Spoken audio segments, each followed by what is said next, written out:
Dear students, Assalamu alaikum wa rahmatullahi wa barakatuhu. Today we are going to read about law of conservation of energy of a freely falling body. यानी कि law of conservation of energy ये क्या होता है? According to its statement, energy can neither be created nor be destroyed, but can be changed from one form to another form. यानी कि universe में जितनी भी एनर्जी है वो ना तो ज़्यादा की जा सकती है और ना उसको डिस्ट्रॉय किया जा सकता है। जब न ज़्यादा किया जा सकता है न कम किया जा सकता है तो अल्टीमेटली इसका मतलब ये हो गया जो टोटल एनर्जी यूनिवर्स में है वो कंजर्व रहती है। मैं एक मिसाल से आपको समझाऊंगा। हमारे पास अगर फ्यूल का एक हीप है यानी कि ईंधन हमारे पास है, हमारे पास लकड़ी है जो हम जलाते हैं। उस लकड़ी को हम जब जलाते हैं उस लकड़ी का जो टोटल एनर्जी होती है वो कंजर्व रहती है इस यूनिवर्स में। मिसाल के तौर पर वो लकड़ी जल गई, वहाँ से उसका ऐश निकल गया और जो बाकी एनर्जी जो है वो हवा में बिखर गई, लेकिन टोटल ये ऐश जो रहा और जो टोटल एनर्जी इसकी निकली बाहर जो निकल गई तो वो इसी यूनिवर्स में रह गई।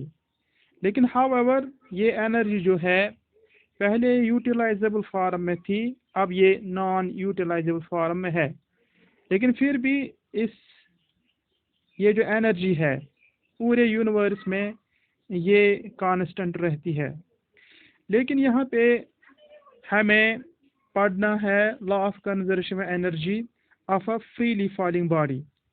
चूँकि जो चैप्टर हम पढ़ रहे हैं वर्क पावर एंड एनर्जी, उसमें हमें यही पढ़ना है कि conservation of energy of a freely falling body ये क्या होता है। तो इसको लेकर हम इस तरह से इसको समझा सकते हैं। मिसाल के तौर पर एक बॉडी, कोई ऑब्जेक्ट है, बॉल है या कोई भी स्टोन है या कोई भी चीज़ है, वो हम लोगों ने ज़मीन से थोड़ा ऊपर रखी है एट हाइट एच, यानी कि इस ऑब्जेक्ट को हम लोगों ने रखा है to a certain height from the earth. तो जितना हम लोग ने इसको ऊपर लिया है that is represented by H यानी कि हाइट। ये जो बॉडी है इसका मास m है, इसका तो वजन होगा ही, इसलिए that let that B is equal to m। It is at position A. मान लीजिए आप कहीं फ्लोर पे है, कहीं वरांडा पे है, लेकिन फिर भी ज़मीन से ऊपर है। It is at rest, this position it is indicated by A. Therefore, at position A, the body is at position A is at rest। यानी कि ये जो बॉडी है ये रेस्ट पे है।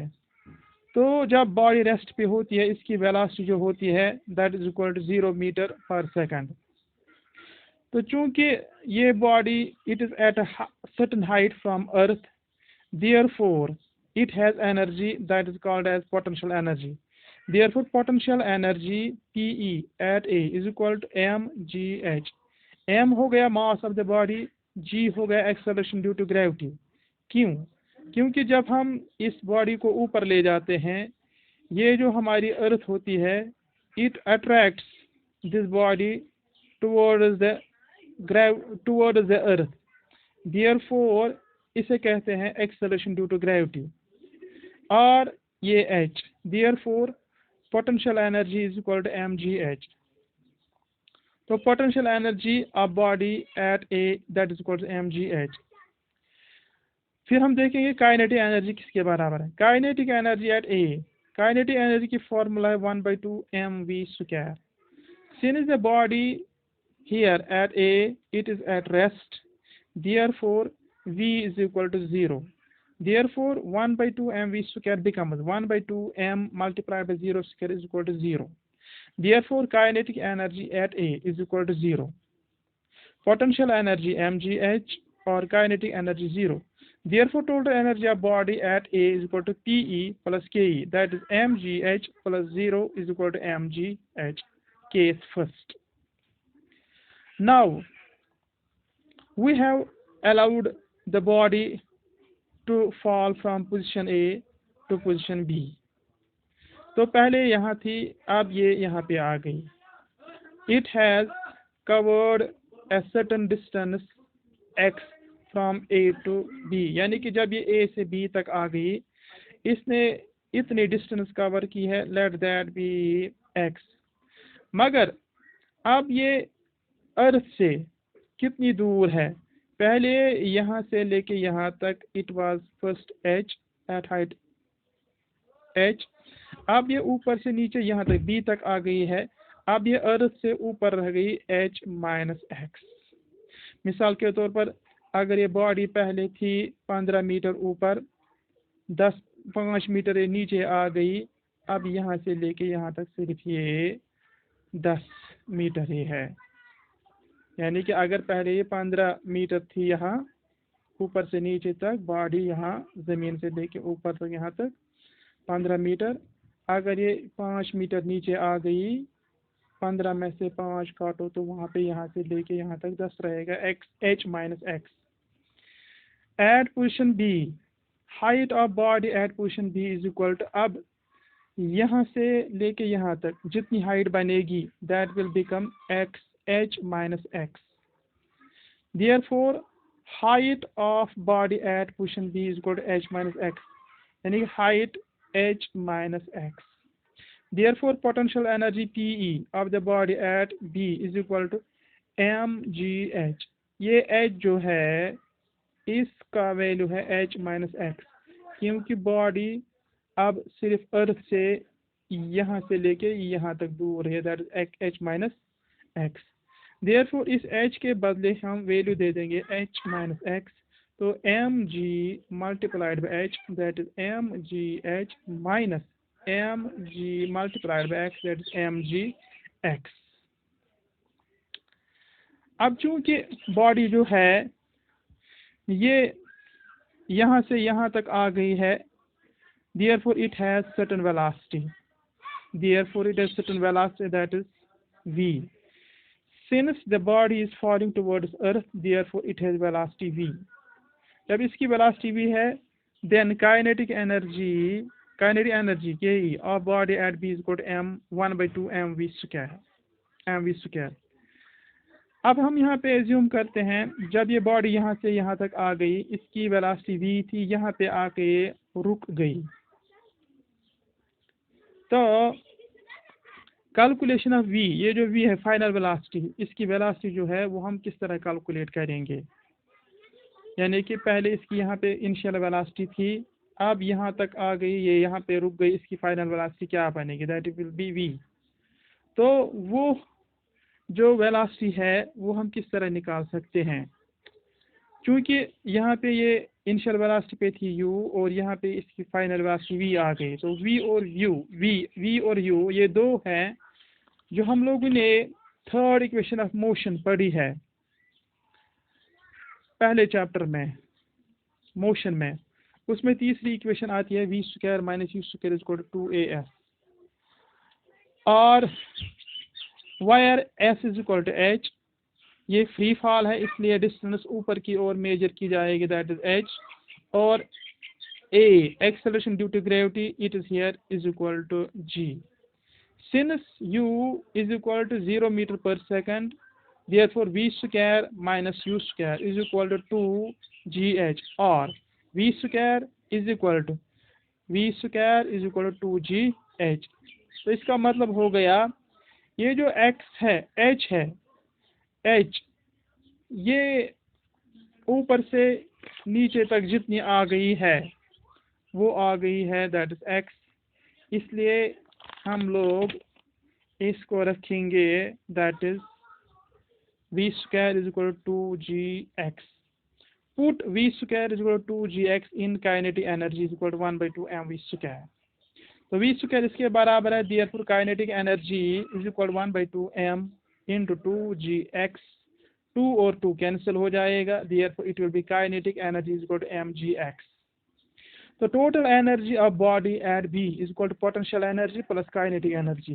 पोटेंशियल एनर्जी दैट इज उसका वैल्यू आया है पहले ही, पोटेंशियल एनर्जी एट बी उसका वैल्यू आया यहाँ से लेके यहाँ तक mgh माइनस mgx और प्लस mgx ये वाला.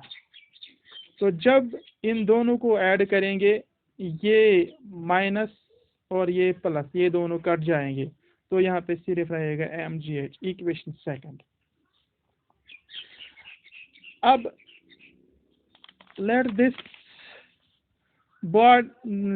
body fall from this position to this position. तो जब ये पोजीशन सी पे आएगी, तो सबसे पहले जब ये ज़मीन पर बॉडी जब बराबर आएगी, इसकी हाइट ज़ीरो रहेगी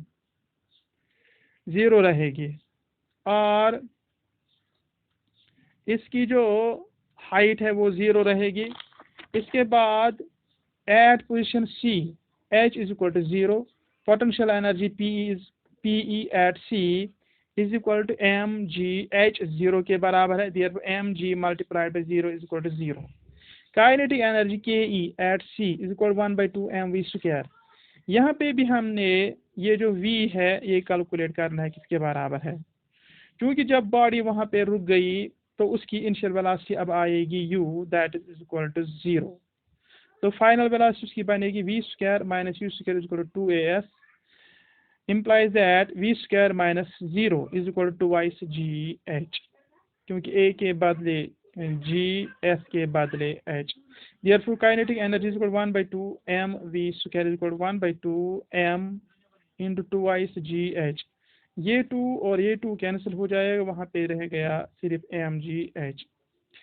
Therefore total energy at C, potential energy plus kinetic energy is equal to 0 plus mgh.